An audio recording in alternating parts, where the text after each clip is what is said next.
Yine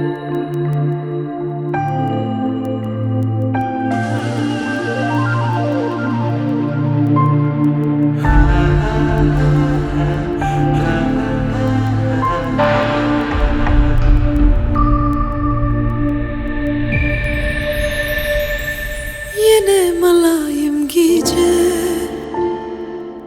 yüreğim karar tapanak. Şunça uklacak bolyan, sensiz okuyum tutanak. Sensiz vaktim geçenok, dinle sene hıyalim. Göresim gelya saçlarını, oynayışını şemalın. Güllerim geceni yaradan yani, cemalın günlüdür dünyali.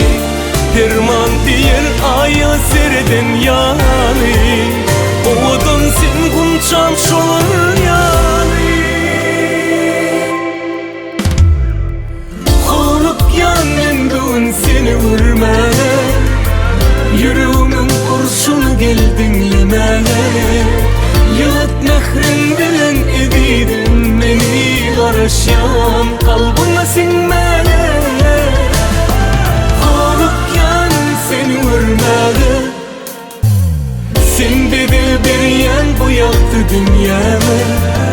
Yılat mehrin bilen sevgilim beni, ruhsatlı süyen dime.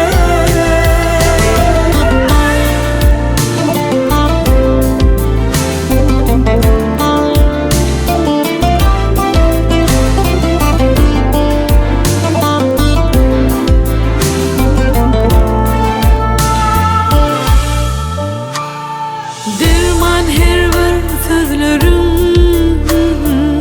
men gönlüme yarımlı.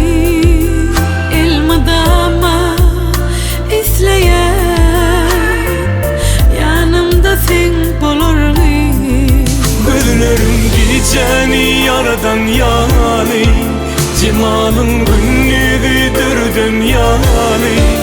Derman diyer aya sereden yani, odan sen kunçam şolar yani. Olup yanın gün seni vurmaya, yüreğimin kurşunu gel dinlemeye. Yılat mehrin bilen edidin beni, karışyan kalbına sinmeye. Olup yanın seni vurmaya, sen dedi bir yan bu yaktı dünyama. Yılat mehrin bilen sevgilim beni, ruhsatlı süyen dime. Oluyan sevgilim seni görmeye, yüreğimin kurşunu gel dinlemeye. Yılat mehrin bilen edidin beni, karışan kalbına sinmeye.